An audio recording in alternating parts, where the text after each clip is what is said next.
In a mansion frozen by grief, where laughter hasn't echoed in years, two little boys live trapped in silence, Noah and Ethan, twins born deaf, whose mother died the day they came into the world. Their father, William Carter, a billionaire shattered by loss, believes nothing can reach them until a new housekeeper arrives. Aaliyah Johnson, a warm-hearted woman with no titles or fame, steps into their lives, and something changes. One song, one dance, one moment in the kitchen will break through years of sorrow and silence. But what if that moment is only the beginning? Stay with us to discover how healing can come from the most unexpected places. Don't forget to like, subscribe, and tell us, can love really bring a family back to life? Aaliyah had been in the Carter mansion for just over 2 weeks, long enough to understand the rhythm of silence that seemed to govern the household. The children rarely came near her, choosing instead to sit quietly in their chairs or wander the hallways with their eyes lowered, lost in a world no one seemed able to enter. William himself was more of a presence than a participant in the life of his children, moving like a shadow between his office and the upstairs rooms, speaking only when necessary, his words precise and brief. That morning had been no different, and Aaliyah had felt a certain frustration building in her chest as she prepared lunch. She had grown up in a noisy household where laughter and music filled every corner, where even disagreements had been loud, colorful, and human. The Carter mansion, by contrast, felt hollow. On impulse, as she stood in the kitchen and watched the twins sit at the small table without expression, she reached into her bag and pulled out the little speaker she always carried. Without overthinking it, she pressed play, letting a song by Aretha Franklin burst softly into the room. The melody was warm, alive, full of soul. She expected nothing, maybe even resistance, but instead, something shifted. Noah looked up first, his brows furrowing, his lips moving as though forming a question. Ethan, sitting beside him, blinked rapidly, then began tapping his heel against the chair leg. The sound seemed to thread itself into them, and Aaliyah's heart jumped when a giggle, small and fragile, escaped one of the boys. Her instincts told her not to stop. She put the speaker on the counter and began to sway her hips in time with the rhythm, exaggerating her movements just enough to be playful. "Come on, little men," she said, her voice bright and teasing, though she knew they could not hear her words in the way she intended. She moved closer to them, exaggerating the beat with her arms, spinning once in a circle. Noah tilted his head, then mimicked the smallest part of her movement by rocking his torso forward and back. Ethan slapped his tiny hands on the tabletop, then slid off his chair clumsily and stood, his knees wobbling, eyes wide with something close to joy. Aaliyah gasped, but covered it with a laugh, clapping her hands once to encourage him. "That's it, sweetheart. Yes, just like that." She twirled again, letting her braids follow the motion, and when she glanced back, she caught Noah sliding down from his seat too, determined not to be left behind. Their movements were awkward, unsteady, and so far from graceful, but it didn't matter because they were moving. They were reacting. They were alive in a way she hadn't seen before. She knelt slightly, dancing on their level now, encouraging their steps. Noah's giggles grew louder, bouncing off his brother's shy but eager attempts to copy. Ethan stomped his little feet, and his laughter, thin, high-pitched but real, sent a sharp ache through Aaliyah's chest. She found herself smiling so hard her cheeks hurt. The more she moved, the more they responded. Aaliyah decided to test the bond forming in those few moments. She bent low, picked up Ethan's small hands, and guided them side to side like a dance partner. He resisted for a second, then relaxed, looking up at her with wide eyes that almost glowed with pride. Noah tugged at her skirt, impatient not to be left out, so she freed one hand and took his as well, swaying with both boys as though they were a trio on a stage only they could see. "See? We're dancing. You feel it, don't you?" she whispered, though she knew words were not what carried the meaning. Her expression and touch did. The boys laughed again, clear, unguarded, contagious. Noah tried to spin in a clumsy circle, almost falling, but Aaliyah steadied him, lifting him back upright. "You're all right, baby. Try again." She exaggerated a spin herself, and this time both boys clapped, a sharp, imperfect rhythm that matched the beat faintly spilling from the speaker. For years, they had ignored toys, ignored games, ignored the well-meaning attempts of strangers who tried to break their silence. Yet here, now, they were reacting as if the music had always been inside them, waiting for the right person to unlock it. The kitchen had transformed into something no therapy session had ever achieved. Noah lifted his arms like an airplane, wobbling from side to side, while Ethan attempted to copy Aaliyah's swaying hips, his tiny body jerking out of sync, but full of determination. She laughed with them, not at them, her joy feeding theirs in an endless loop. "That's it, explorers," she whispered, kneeling again, her forehead nearly touching Ethan's as she mirrored his stomp. He giggled, louder this time, a pure sound that rang through her in a way that made her eyes sting. Noah rushed to her other side, clapping in rhythm with the beat, and then all three of them were caught in the loop of motion and laughter. She felt her chest tightening with something she hadn't expected to feel so quickly: attachment. In only 2 weeks, she'd been trying to find the crack in their shell, the one spark that might connect them, and now, here it was. Music. It wasn't about hearing in the traditional sense. It was vibration, rhythm, movement, connection. They could feel it, and so could she. For the first time since she had arrived in the Carter mansion, she believed these boys were not unreachable. They were simply waiting for the right rhythm to guide them out of their shadows. It was in the middle of this impromptu dance that William walked in. He had intended only to grab a file he had left on the counter earlier, his mind still spinning with the details of a business deal, when he stopped dead at the sight before him. The file slipped from his hand without him noticing. Noah and Ethan were not withdrawn, not staring blankly at walls as they usually did. They were moving, laughing. Ethan's head was thrown back in unrestrained joy, his hands still wrapped tightly around Aaliyah's fingers as though afraid to let go. Noah stumbled into her side, clutching her arm for balance, but laughing all the same. The sound, the sight, hit William with such force that his breath caught. His children were laughing.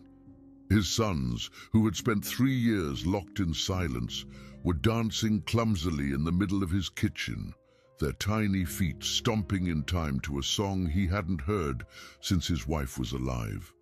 His chest ached with something violent, something long buried.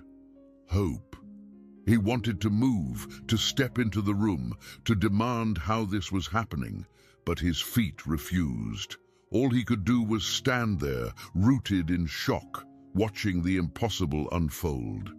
He didn't even realize his hand had lifted to his chest until he felt his fingers press against the sharp ache spreading there. The scene before him blurred for a moment, as if his mind couldn't process it. Aaliyah twirled once more, then bent low to look into Ethan's face, her smile radiant, her voice soft, though William could not hear the words over the rush of his own heartbeat. Noah clapped again, signing something rudimentary with his little hands, and Ethan followed suit, their eyes shining with joy. William's throat tightened until it burned.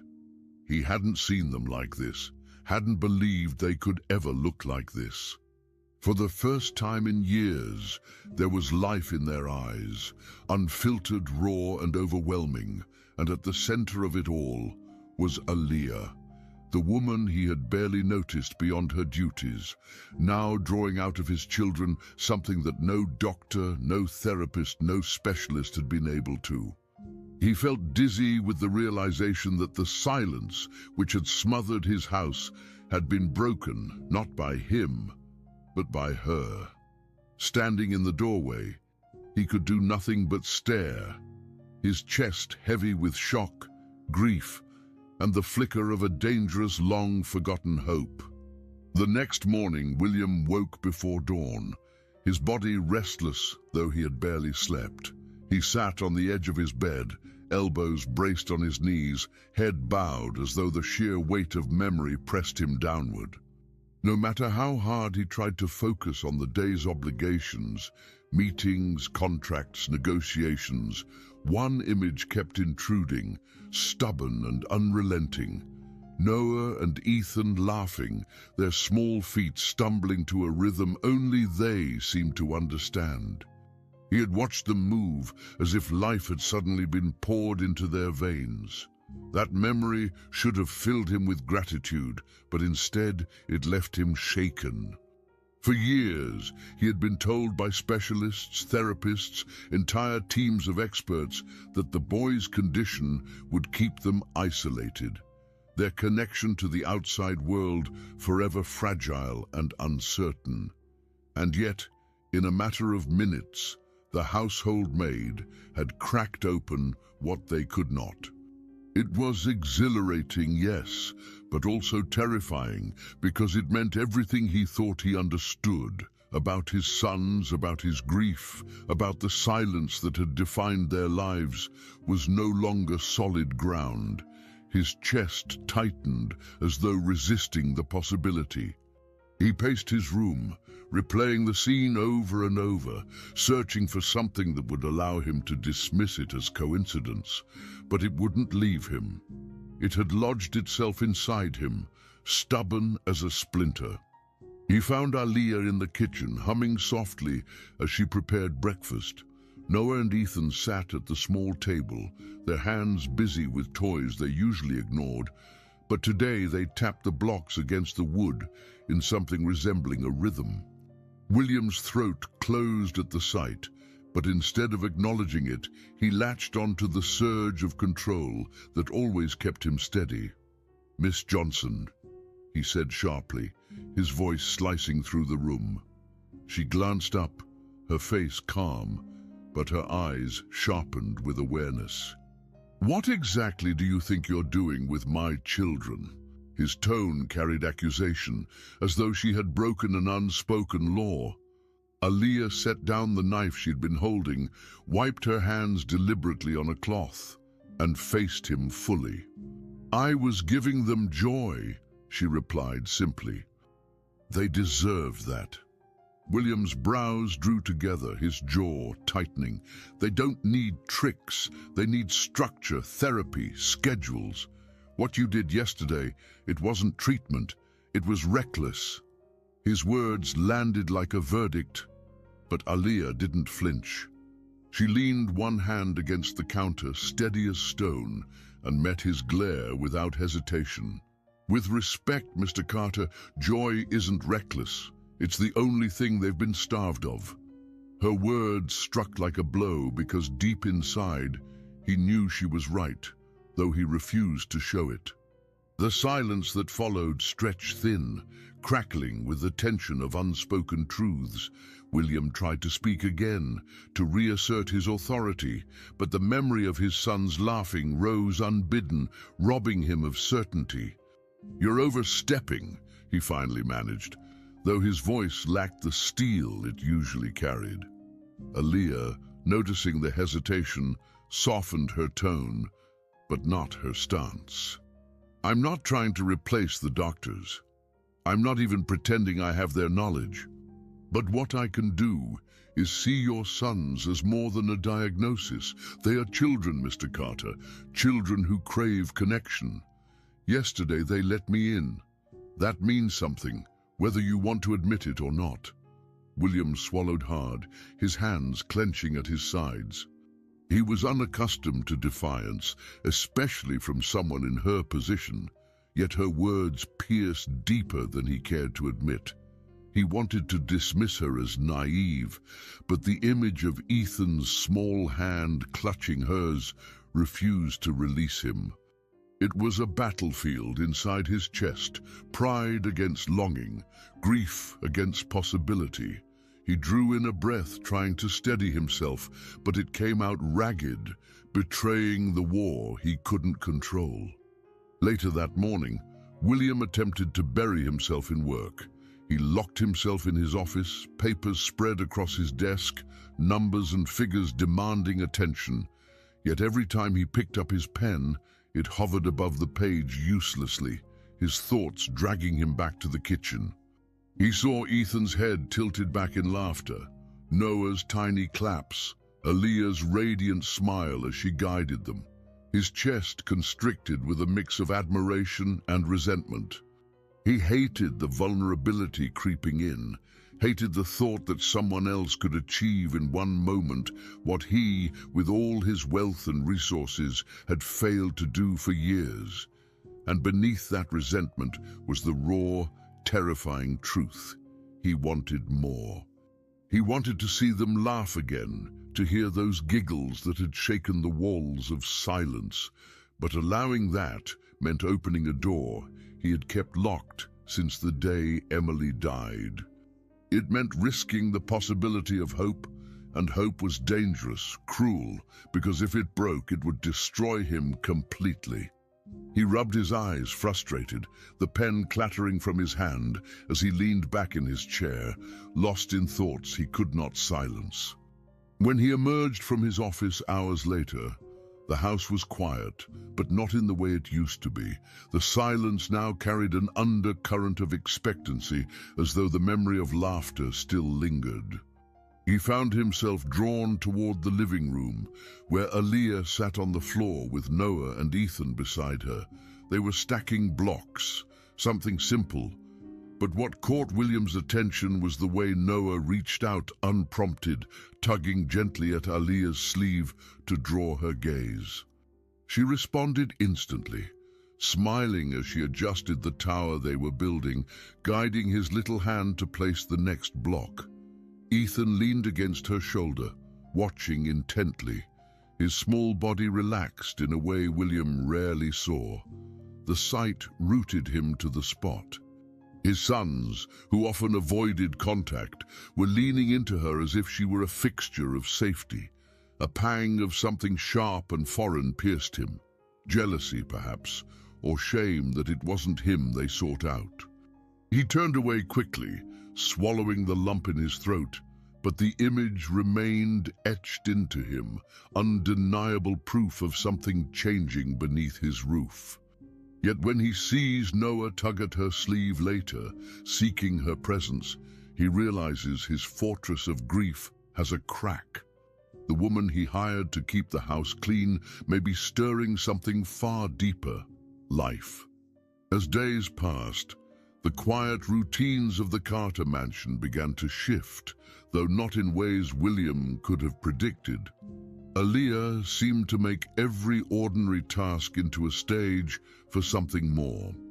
Folding laundry, once a mindless chore, became a puppet show where socks transformed into characters with high-pitched voices, and shirts became capes that she draped over Noah or Ethan's shoulders as though they were superheroes. At first the boys only watched, puzzled, their small eyes darting between the fabric and Aaliyah's animated face. But slowly, almost imperceptibly, their lips curled into smiles, their fingers twitching forward to grab the puppets for themselves. What struck William most was how intentional it all seemed. She never forced their participation. She let them approach in their own time, coaxing rather than demanding. "Mr. Sock says he's tired," she would say, sliding the sock across the folded pile. Noah's tiny hand darted out to snatch it, and Aaliyah laughed, clapping once as though he had won a prize. Ethan, not to be left behind, shuffled closer and reached for another piece of cloth. The house, for so long weighed down by silence, filled with these small bursts of laughter that startled William every time he heard them from another room. Sweeping the floor was no longer a task to clear dust, but became a race that made Noah giggle so hard he collapsed onto the rug. Aaliyah would hold the broom like a baton and declare, "Whoever gets to the corner first wins." Ethan, unsteady but determined, would shuffle forward on his short legs, while Noah darted clumsily to keep up, their tiny feet thumping awkwardly against the hardwood.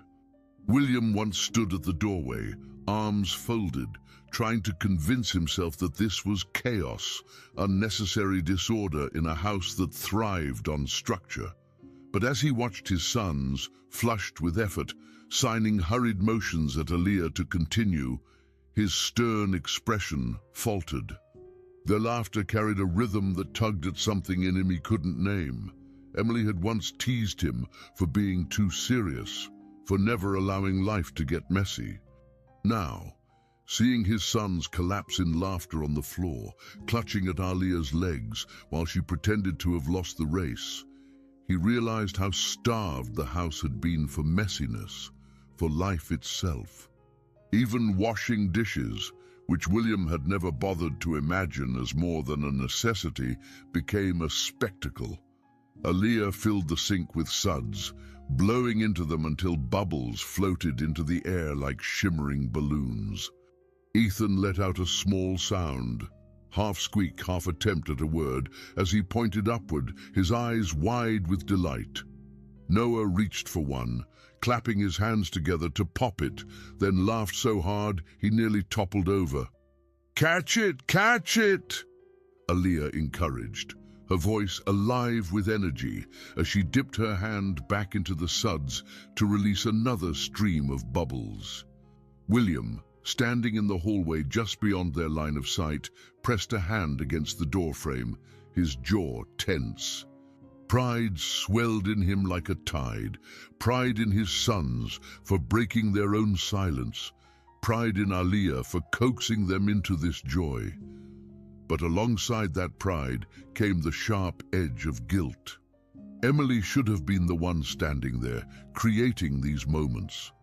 It should have been her laughter echoing alongside the boys, her hands covered in soap suds as she filled the kitchen with joy. Instead, it was Aaliyah. The thought was as painful as it was undeniable. Noah and Ethan began to trail after Aaliyah wherever she went, their once hesitant steps now purposeful. She bent to pick up a basket of laundry, and Noah toddled after her, pulling at the edge until she allowed him to carry one small shirt in his arms like a treasure. Ethan followed close behind, murmuring broken syllables that made no sense but carried intent. He mumbled, pointing at the basket, and Aaliyah crouched down immediately. "Yes, Ethan, that's your shirt. Can you say shirt?" He stumbled over the syllables again, his little face scrunched with concentration, until Aaliyah beamed and ruffled his hair. William watched this from the landing above, hidden but unable to tear himself away. His sons were speaking, not clearly, not fluently, but they were trying, because she had given them a reason to. His chest tightened painfully. He wanted to rush down, to kneel beside them and celebrate each attempt, but guilt froze him. He had spent years drowning in work, in grief, convincing himself that silence was inevitable. To join now, when it was her who had opened the door, felt like theft. But Aaliyah didn't treat it as triumph for herself. Each time one of the boys reached for her, she gently redirected their attention back to one another. "Noah, give Ethan the block. Ethan, your turn." She made their bond grow, not just with her, but between them. William noticed the change.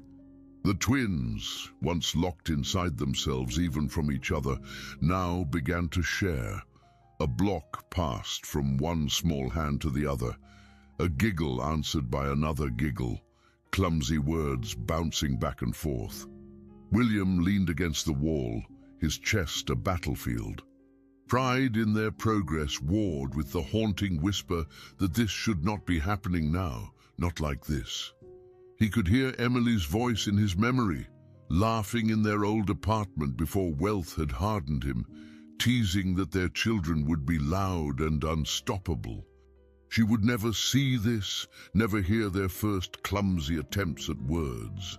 The wound of that truth split open wider every time he saw them laugh.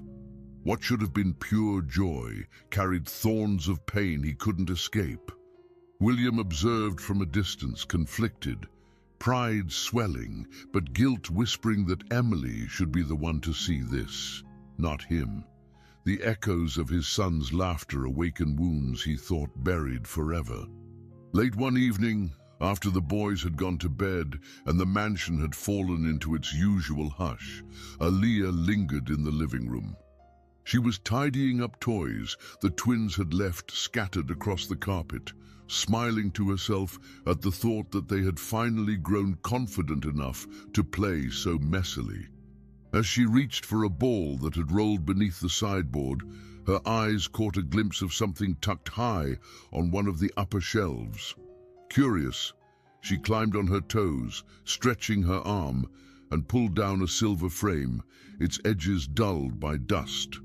She wiped the glass with the hem of her sleeve, and there it was, a photograph of a younger William, smiling in a way she had never seen, his hand entwined with a radiant woman whose eyes sparkled with warmth. Emily.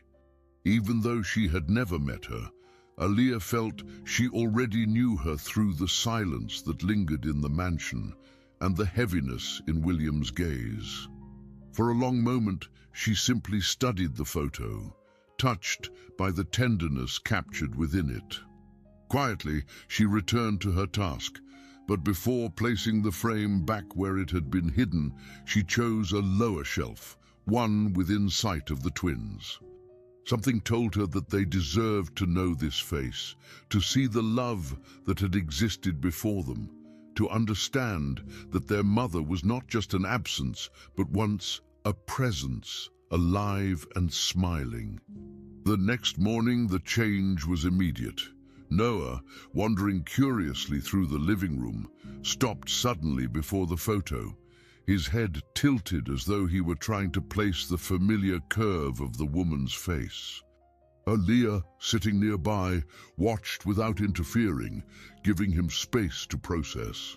After a moment, he raised a tentative finger and tapped the glass, then turned to his brother.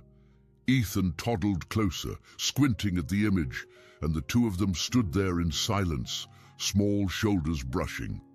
Then Noah, with visible effort, lifted his hands and shaped a clumsy sign. Mama. It was imperfect, hesitant but unmistakable. Aaliyah's chest constricted, her eyes stinging with tears she refused to let fall. She crouched beside them, her voice hushed but warm. Yes, sweetheart, that's your mama. Ethan's little fingers fumbled to copy the gesture, though his movements were messy, broken pieces of meaning. Still, the intent was there. Both boys stared at the picture, and Aaliyah reached out gently, resting a hand on each of their backs. She was beautiful, wasn't she? She whispered. The boys didn't answer with words, but their faces softened, as though a piece of them recognized the bond, even without memory. When William entered the room moments later, the sight stopped him cold.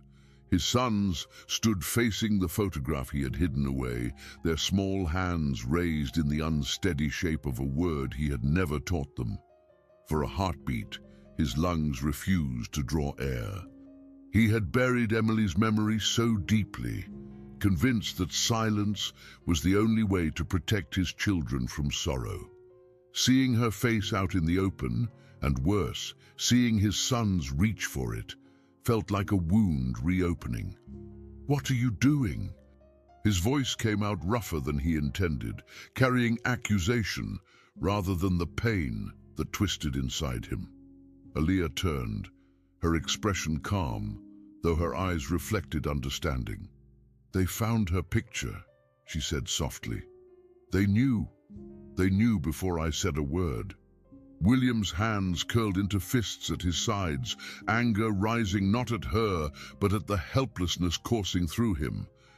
"They don't understand," he snapped. "They don't need to." But even as he said the words, his gaze betrayed him, drawn inexorably back to his sons.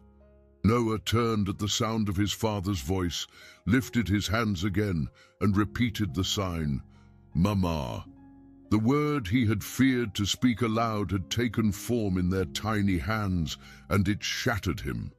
He tried to look away, to bury the sight under the armor he had worn for years, but his body betrayed him. His throat burned, his eyes stung, and for the first time in longer than he could remember, he felt tears threaten. He had not cried since the day Emily died. Even at her funeral, he had remained stone-faced, convinced that holding it together was the only way to survive. Now, seeing his children name her, claim her, he could no longer hold back. His knees bent as though the weight of memory forced him down, and he crouched beside them, his hands trembling. "Yes," he whispered, the single word breaking on his tongue. "That's Mama." Noah's face lit up at the confirmation, his hand pressing against the glass, while Ethan leaned against William's shoulder, murmuring syllables that came out slurred but carried meaning. The moment should have broken him, but instead it carried something else, a thread of healing he hadn't thought possible. For the first time, he shared Emily with them, not as a ghost to be hidden, but as part of their story. Aaliyah stayed quiet, watching the scene unfold with a reverence she hadn't planned. She could see the storm raging inside William, the struggle between grief and love, guilt and release. But she also saw something else, a crack in the wall he had built so high. Her choice to bring Emily's memory back into the open had been instinct, but now she realized how vital it had been. The boys needed their mother, even if only in memory, and William needed to see that remembering her didn't mean drowning in sorrow. She spoke softly, carefully. "They'll always know she loved them. That's what matters, Mr. Carter, not how much it hurts you." He didn't answer, but his silence was no longer one of refusal. It was the silence of a man who had just been forced to feel everything he had buried. His hand lingered on Ethan's back, a trembling anchor that told her he was holding on not to grief alone, but to his children as well. When Noah points to the picture and signs clumsily, "Mama," William's heart clenches. He hadn't spoken of Emily in years, fearing to deepen the boy's sorrow. Aaliyah's quiet act brings her memory back into the house, not as a ghost of grief, but as part of the children's lives. For William, it is unbearable and healing all at once. One rainy afternoon, when the mansion felt especially heavy with its usual silence, Aaliyah gathered her courage to reveal something she had kept private for weeks. William had retreated to his office as always, pretending to work, though his thoughts were never far from the twins. When he came down to the living room, intending only to check on them, he froze at the sight of Aaliyah kneeling on the carpet, her notebook open beside her. Scribbles covered the pages, drawings of hands, arrows, repeated words. "What is this?" William asked, his voice caught somewhere between suspicion and confusion. Aaliyah looked up, her expression calm but tinged with nervous determination. "I've been learning something for them," she said softly. She turned toward the twins, who were watching her intently, curious about the strange movements she had been practicing. Slowly, with deliberate care, she lifted her hands and shaped them into a sign. Play. Her lips formed the word as her fingers moved, her expression full of invitation. Noah's eyes widened immediately. Ethan leaned forward, his brows knitting in concentration. They had seen therapists use their hands before, but never with the warmth and patience radiating from Aaliyah now. William stepped further into the room, silent as he watched. "What are you doing?" he asked again, though his voice was lower this time, uncertain. Aaliyah didn't answer him directly. Instead, she shaped another word: happy. She exaggerated the motion slightly, repeating it once, then placed her hand gently against her chest. "Happy," she said softly. The boys blinked, then tried to mimic the movement. Their small fingers fumbled, their gestures sloppy, but the effort was undeniable. "That's right," Aaliyah encouraged, her voice filled with quiet pride. "Yes, Noah. Yes, Ethan, that's happy." Noah giggled, though the sound was faint, and Ethan's lips moved as though trying to echo the word aloud. William felt something twist inside him. He had paid countless specialists, each of whom had insisted progress would be slow, clinical, measured. Yet here was Aaliyah, with no degree, no training beyond her late-night scribbles, giving his sons a bridge into the world on their own terms. He tried to dismiss it, to tell himself this was temporary, but he couldn't ignore the light in their eyes. The twins leaned closer, eager to repeat the signs. Aaliyah introduced another one, her movements slower this time: love. She crossed her arms over her chest, her eyes soft as she looked at them. "Love," she whispered, as though gifting them a secret.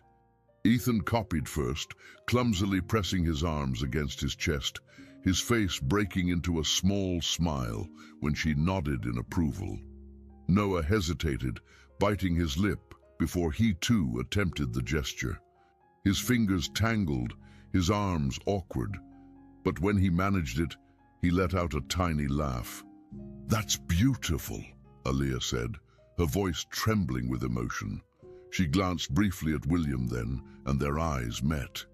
He saw no arrogance, no need for recognition, only a quiet persistence and devotion that unsettled him.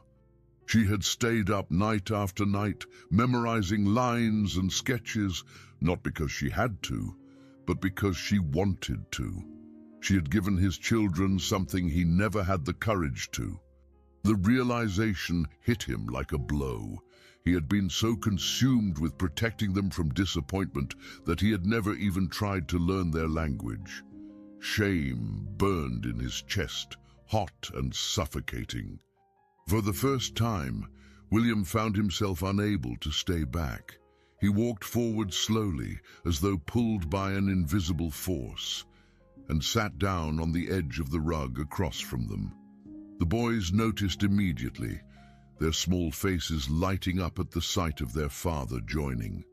Noah tugged at his sleeve, babbling unintelligibly but with intent. Ethan reached for William's hand, pulling it closer as if inviting him to participate. William's mouth went dry. He had watched the signs, but his body resisted. His hands, so accustomed to pens, contracts, control, felt clumsy and foreign now. He opened his mouth, then closed it, his throat tightening. Aaliyah's eyes met his again, calm but insistent. "Try," she said softly. "Just one word." He swallowed, his chest rising and falling too quickly, but then he lifted his hands. They shook as he formed the shape he had just seen, simple, direct, imperfect. His lips parted, and his voice was barely a whisper. "Papa." The reaction was immediate. Noah gasped, his little hands clapping against his chest before he signed something back, his eyes wide with wonder. Ethan laughed, his arms jerky but enthusiastic as he tried to mirror the sign. Both of them turned toward him, their joy unrestrained, as if they had been waiting for this moment all along. William's chest cracked open. He had never considered how powerful a single word could be, especially one carried by hands instead of sound. "Papa," Noah murmured, the syllables broken but audible, and William's heart nearly stopped. Ethan leaned forward, hugging his father's arm, his small body warm and insistent. For the first time in years, William felt not like a spectator in their lives, but like a part of them. The word, trembling as it was, wrapped around him with a force stronger than any wall he had built. The boy's eyes widened, their little hands clumsy but eager to mimic. For the first time, William witnesses them bridging the silence on their own terms. The scene leaves him shaken, ashamed that he never tried hard enough, and in awe of Aaliyah's persistence. For the first time, he signs a trembling word back to his sons, Papa. Their smiles undo him completely. Hope had begun to take root in William's chest like a cautious flame, but alongside it came a deep unease. Every laugh, every clumsy sign from his sons filled him with awe, but also terror. He wanted to believe they were making progress, real, undeniable progress, but a lifetime of discipline and skepticism held him back. He told himself he needed validation, proof, confirmation that what he was witnessing wasn't just a fleeting miracle. So when Dr. Harold Stein, a respected pediatric neurologist who had followed the boys since birth, scheduled a progress check, William saw it as his chance to finally anchor the fragile hope threatening to consume him. The morning of the visit, he was restless, pacing the living room, rehearsing how he would present Noah and Ethan's new abilities. Aaliyah moved quietly around the house, sensing his anxiety. But when she tried to reassure him with a gentle, "They'll show him who they are," William cut her off with a terse, "We'll see." His jaw was tight, his hands clenched, his entire body braced for either vindication or disappointment. When Dr. Stein arrived, his presence carried the weight of authority William had always respected. The man's calm, clinical demeanor had been a comfort in darker days, though now it felt like a looming judgment. He adjusted his glasses, took notes on a pad, and greeted the twins with polite but detached warmth. William crouched beside Noah and Ethan, his heart hammering, and encouraged them to show what they had learned. "Go on," he whispered, his voice almost pleading. "Show Papa. Show Dr. Stein." At first, Noah lifted his hands, hesitantly shaping a familiar sign, and William's chest surged with pride. But the moment he noticed the doctor's intent gaze, Noah froze, his little fingers faltering. Ethan, sensing the shift in energy, shrank back, burying his face in Aaliyah's side. William's throat tightened. "It's okay," he urged, too forcefully this time. "Do it again, show him." But the boys only clung tighter to Aaliyah, their bodies rigid with discomfort. The silence that followed was suffocating. Dr. Stein cleared his throat softly, jotting something down before speaking. "Mr. Carter," he began with measured patience, "children often mimic gestures in moments of play. It doesn't necessarily indicate meaningful progress." William's head snapped toward him, his pulse roaring in his ears. "They're communicating," he insisted, his voice sharp with desperation.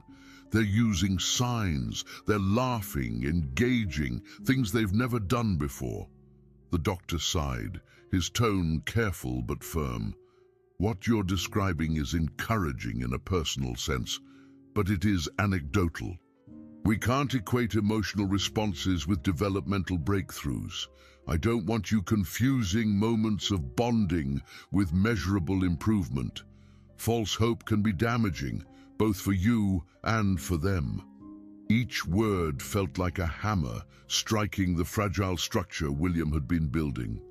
He glanced at his sons, now silent and withdrawn, and the ache in his chest sharpened into humiliation.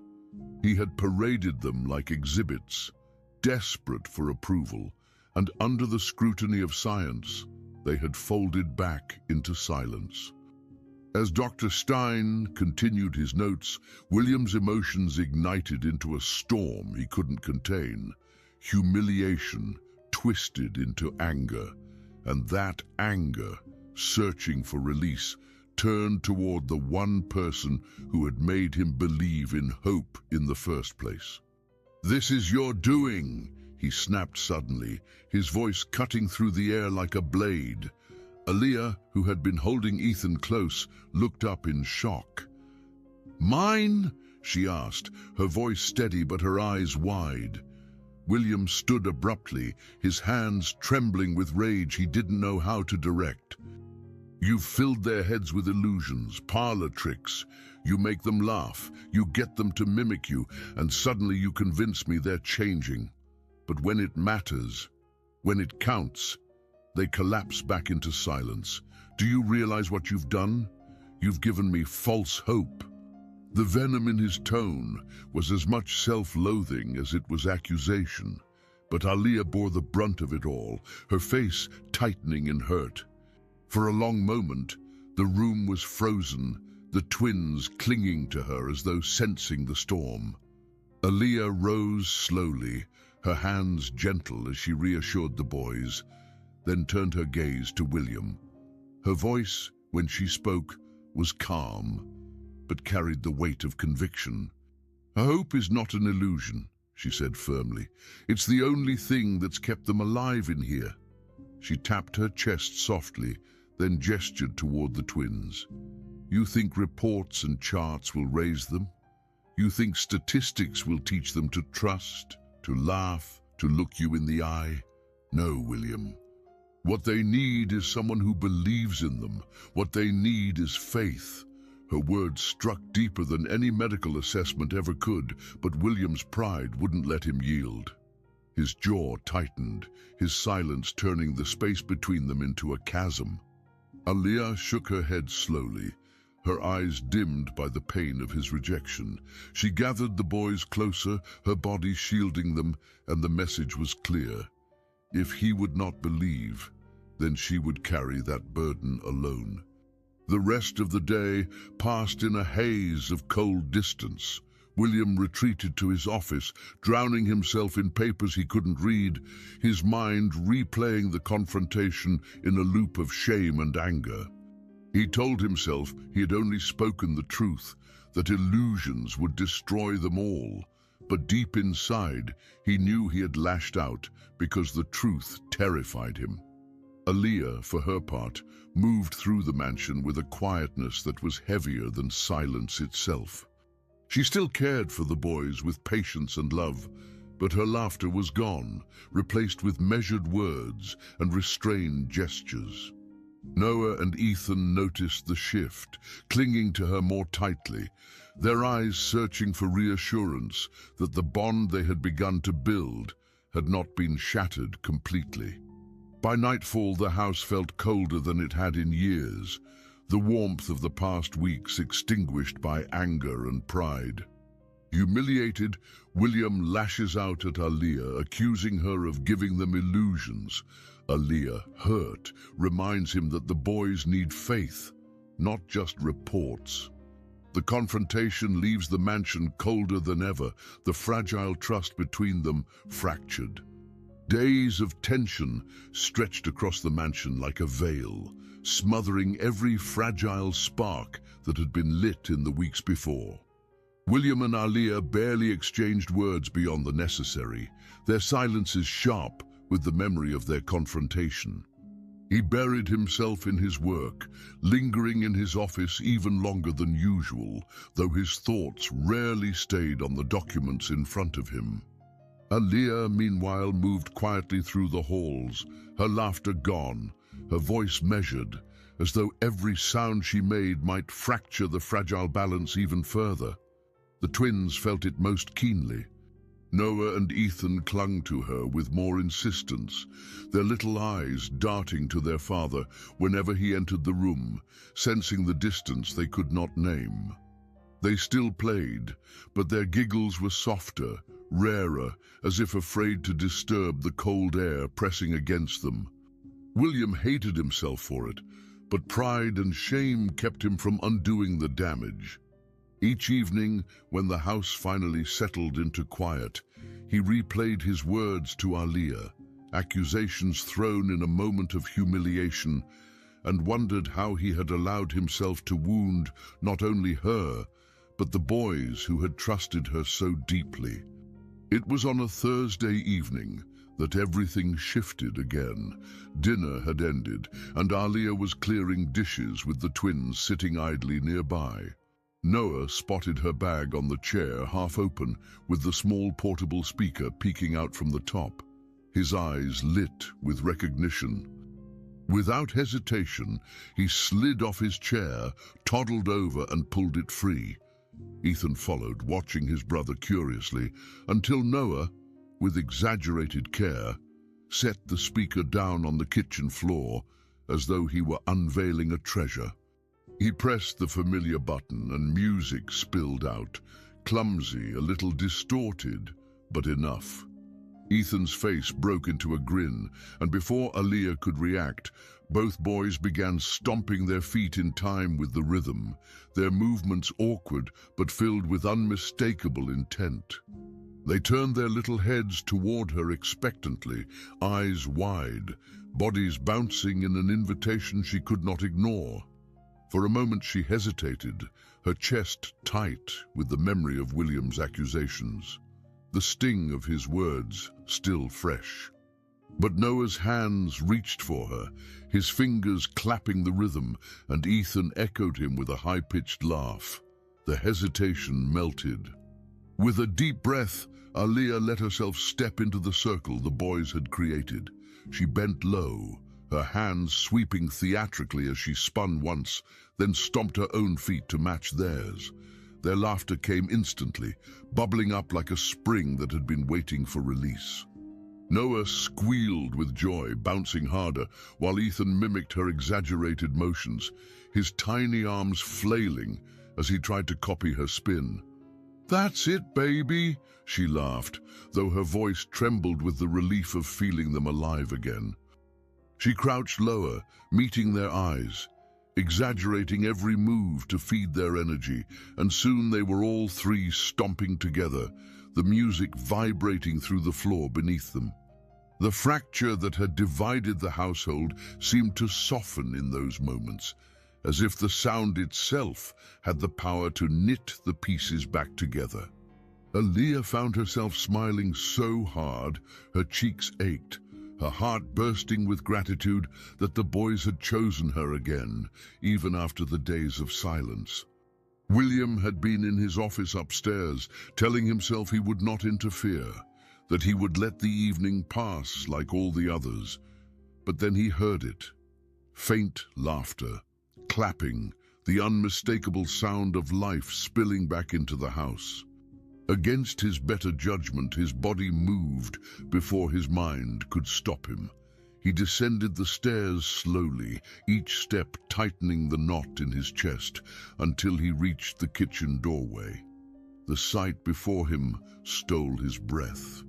Noah and Ethan stomped in unison, their eyes shining, while Aaliyah spun in their midst like a beacon of joy. For an instant, William felt the sharp pang of guilt again, but then something extraordinary happened. Both boys turned toward him, their little hands rising in unsteady gestures, signing clumsily but clearly, "Dance, Papa." William's heart lurched so violently, he thought his knees might give out. His sons had never invited him in like this, never looked at him with such open expectation. For a moment, panic gripped him. What if he couldn't do it? What if he looked foolish, clumsy, incapable? But their hands kept signing, their eyes locked on him, waiting. Aaliyah turned too, her face soft, silently urging him forward without a word. He swallowed hard, feeling the weight of years of grief pressing down, but then he stepped into the room. He raised his arms, awkward and unsure, and swayed in rhythm with them. His movements were far from graceful, but the boys' reaction erased every doubt. They squealed with delight, stomping harder, their laughter echoing through the kitchen until William could no longer hold himself back. He crouched low, mimicking their motions, spinning with them, letting himself fall into the silliness of the moment. For the first time, he wasn't the billionaire or the widower or the man defined by failure. He was simply Papa. His knees weakened, but for the first time he obeys. Not the billionaire, not the broken widower, just a father swaying awkwardly with his sons. The fracture begins to heal in rhythm and laughter. Sleep had become a stranger to William more nights than he cared to count, but this night felt particularly restless. Even after the dance in the kitchen, even after the warmth of laughter and small miraculous signs from his sons, something inside him remained unsettled, unfinished. Hours after the boys had been tucked in and Aaliyah had quietly retired to her room, he wandered into his study, drawn not by obligation, but by something deeper, older. The desk stood in quiet command of the room, untouched for days. He sat heavily, fingertips grazing the surface as memories crowded his chest. Slowly he reached for the drawer he hadn't opened in over 3 years. It resisted slightly, like it too didn't want to remember, but he opened it. Inside lay a single envelope, yellowed at the edges, sealed but never mailed. He knew exactly what it was, had memorized every word, though he hadn't dared to reread it since the day he wrote it. A letter to Emily, scrawled 2 weeks after her death, in a moment of despair, when the silence in the nursery felt unbearable and his sons seemed like strangers who might never know him, love him, or forgive him for surviving when she didn't. He held the letter for a long time before standing. His legs carried him, almost without his permission, down the hall toward Aaliyah's room. He hesitated at her door, letter in hand, his breath shallow with uncertainty. Knocking gently, he waited. Moments later, she opened the door in a simple shirt and sweatpants, her eyes widening at the sight of him. Unshaven, exhausted, holding something like a confession between his fingers. "I wrote this," he said, voice hoarse, "a long time ago, for Emily. I never sent it." She nodded once, stepping aside to let him in. No questions, just space. He handed her the envelope, watching as she sat on the edge of her bed and carefully opened the seal. Her eyes scanned the page slowly, the weight of his words settling into the quiet. She didn't rush. And William, standing nearby, felt naked under her silence. He turned slightly, unable to watch her reaction, but unwilling to leave. He had never shown the letter to anyone. It was the only time he had truly said what he feared most, that he didn't know how to be a father without Emily, that he was terrified he would always fail their children. When she finished reading, Aaliyah's hands trembled as she folded the letter carefully, holding it between her palms like something sacred. She looked up at him, her voice soft but certain. "She would have been proud of you, William." He swallowed hard, not ready to believe it. But she continued, "Not for the empire you've built, not for the money. She would have been proud because you're still here. You stayed. You tried. You're trying." He lowered his head, the emotion in her words crashing into the vulnerable place the letter had opened. She rose and stepped closer, placing the letter gently back in his hand. "You didn't give up on them, or on yourself." His fingers curled around the envelope, clutching it like it might fall apart if he let go. Then she reached out, cupping the side of his face, not romantically but tenderly, with a reverence that startled him. He leaned into it before he could stop himself, closing his eyes. "You were never supposed to be enough alone," she whispered. "No one is." And in that moment he let her see the pain he had kept so expertly buried. Neither of them spoke for a while after that. She sat beside him on the bed, close but not touching, their presence enough to fill the space where words would have only cluttered the truth. He told her about the night he wrote the letter, how Ethan had cried for hours and William had sat outside the nursery door, paralyzed. How Noah wouldn't let him hold him, how he had nearly called Emily's parents to ask them to take the boys, convinced they would be better off without him. He spoke with halting honesty, and Aaliyah listened without interruption, her eyes never leaving his face. When he paused, afraid of her judgment, she only nodded and murmured, "I'm so sorry you went through that alone." No one had ever said that to him. Not his parents, not his therapist. No one. And for some reason, hearing it from her made something inside him loosen. He didn't cry, not yet, but his breath came shaky, like his body wasn't sure how to handle being understood so deeply without being pitied. In her gaze, he didn't see condemnation or pity. He saw recognition. She had carried grief too in her own ways, and somehow, without ever saying it outright, they met in that shared ache. As he stood to leave, the hour impossibly late now, he looked down at the letter in his hand and then back at her. "Thank you," he said, the words heavier than they seemed. Aaliyah nodded, but didn't say anything more. He reached the doorway and turned back for a moment. Their eyes met, no longer employer and employee, but two people holding on to the same fragile truth, that healing didn't always look heroic. Sometimes it looked like staying. Sometimes like handing someone the worst part of yourself and trusting they wouldn't flinch. William returned to his study and placed the letter back in the drawer, not to hide it, but to preserve it. It wasn't a wound anymore. It was a reminder. He ran his fingers over the wood and sat down, the silence in the room no longer suffocating, but full of something new. One night, unable to sleep, William sits in his study and opens a drawer long locked away. Inside lies an unsent letter he once wrote to Emily, confessing his fear that he would never be enough for the twins. With trembling hands, he shows it to Aaliyah. She reads it silently, tears brimming, and whispers that Emily would be proud of him, not for his fortune, but for every step he still dares to take with the boys. The intimacy of that moment shifts something unspoken between them. Trust deepening into something warmer, more dangerous. The morning carried the delicate touch of spring, a change so subtle that no one in the Carter mansion dared speak of it aloud.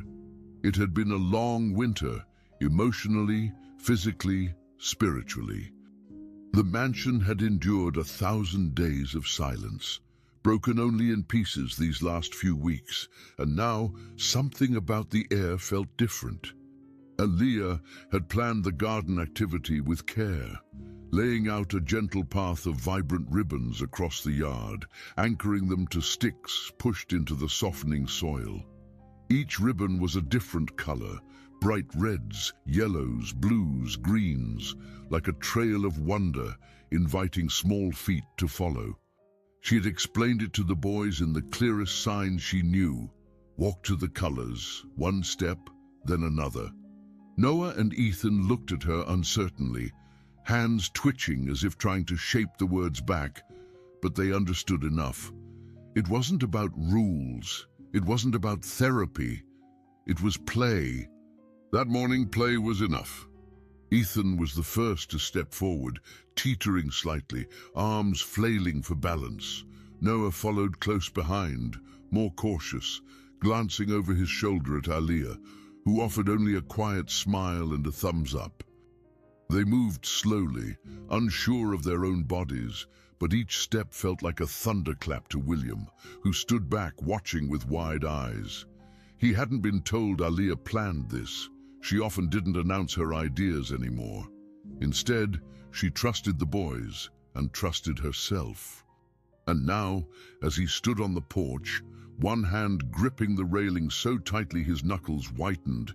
He watched his sons do what he once believed they might never do: move forward, fall down, laugh, and try again. There were no specialists present, no charts, no measuring tape. Just two little boys stumbling along a path of color, giggling when they lost balance, getting up without being told. Their laughter was real. Their voices, though soft and misshapen by silence, were clearer than ever. Ethan squealed a high-pitched "Mama," looking up at the sky with a grin. And even if he didn't understand what it meant, the sound of it pierced straight through William's chest. Aaliyah didn't interrupt. She merely followed at a distance, ready to catch but never hovering. Occasionally, she signed encouragement. "You're strong. Keep going. I'm proud of you." And the boys responded with half signs, half movements, their fingers slow but learning. William stepped down from the porch, drawn forward almost against his will. His feet moved on instinct, the need to be close overriding the caution that had defined him for too long. As he neared the edge of the path, Noah turned, unexpectedly, suddenly, and looked straight at him. There was no fear in his eyes this time, no shyness or retreat. Instead, he raised both hands and signed as best he could, "Come, Papa." The motion was imperfect, but William understood every bit of it. The breath left his lungs as if he'd been punched, not from pain, but from something greater, something purer. It wasn't a command, it wasn't even a plea. It was an invitation. And William, whose soul had been wrapped in silence longer than his children had been alive, stepped forward. He didn't walk, he ran. Not gracefully, not with the presence of the businessman or the elegance of the man the world assumed he was. He ran like a father desperate to meet his children on the ground where their joy lived. Kneeling, arms open, he gathered them both into his chest. Noah's fingers tangled in his shirt. Ethan leaned his forehead into William's collarbone. He wasn't sure when the sob escaped, but it came raw and uncontained, the kind of cry that had no beginning and no clear end. He didn't try to stop it. Neither boy flinched at the sound. On the contrary, they seemed to lean closer, arms tightening around his shoulders, as if they too understood that this was what love sometimes looked like: messy, loud, imperfect, human. William kissed their foreheads one after the other, signing the word for love over and over, not because he doubted they knew, but because he needed to say it. Needed them to see it and feel it and carry it forward, always. Aaliyah stood a few feet back, her hand pressed to her chest. She didn't move, didn't intrude. Her eyes shimmered, but her expression held only stillness, witnessing, not interfering. She understood deeply that this was not her moment to enter, but rather to honor. And yet without her, the moment wouldn't exist. William looked up at her over the boys' heads, their gazes locking in quiet reverence. He didn't say thank you. There were no words for that kind of gratitude, but she saw it. It lived in the way he held his children, in the way his body folded to fit theirs, in the way his pride had finally given way to something far more sacred: belonging. The kind that wasn't built in courtrooms or hospitals or boardrooms, but in laughter and falling and rising again. In ribbons tied to sticks, and two boys daring to move through a world they were once afraid of, and in a man who had finally chosen to follow them. As spring approaches, the twins surprise everyone. During a visit to the garden, Aaliyah sets up a trail of colorful ribbons, coaxing them forward step by step. They stumble, laugh, fall, and rise again, their little voices emerging clearer each time.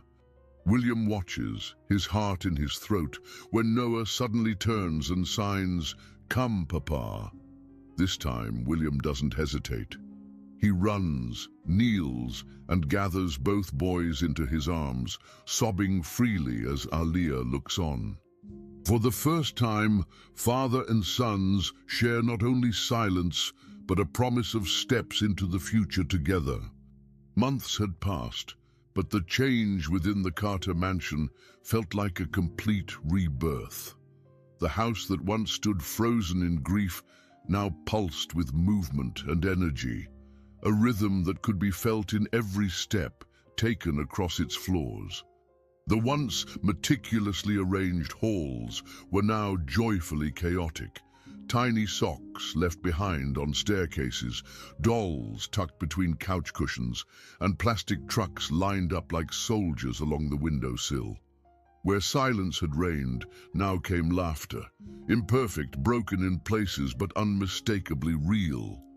The boys no longer clung to shadows or hesitated before entering rooms. Instead, they ran freely, signing quickly and sometimes messily, but always with intent, always with joy. They'd come into their own, and in many ways, so had William. He no longer watched from the periphery. He joined in, sprawled out on the floor with them, hands covered in paint or tangled in shoelaces, pride blooming on his face with every new sign they mastered, every syllable they dared to vocalize. And Aaliyah, no longer just the warm presence who made the house run, was the quiet current beneath it all, guiding without force, shaping without control, becoming something essential. On a particularly warm evening, William decided, without announcement or fanfare, that they would host a small garden gathering. It wasn't a formal party, not the kind his status might dictate, but something more intimate.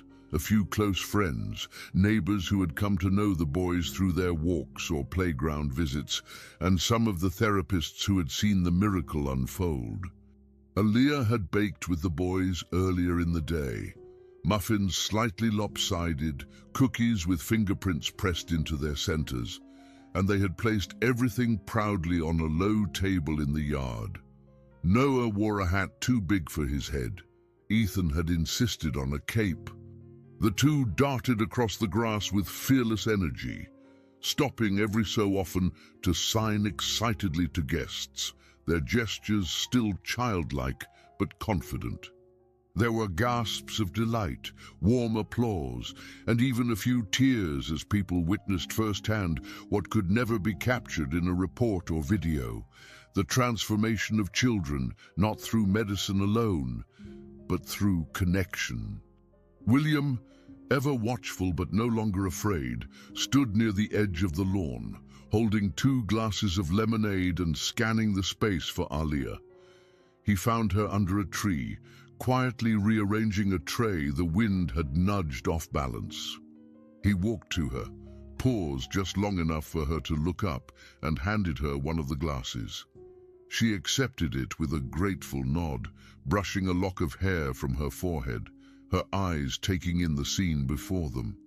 For a moment, neither spoke. There was no need.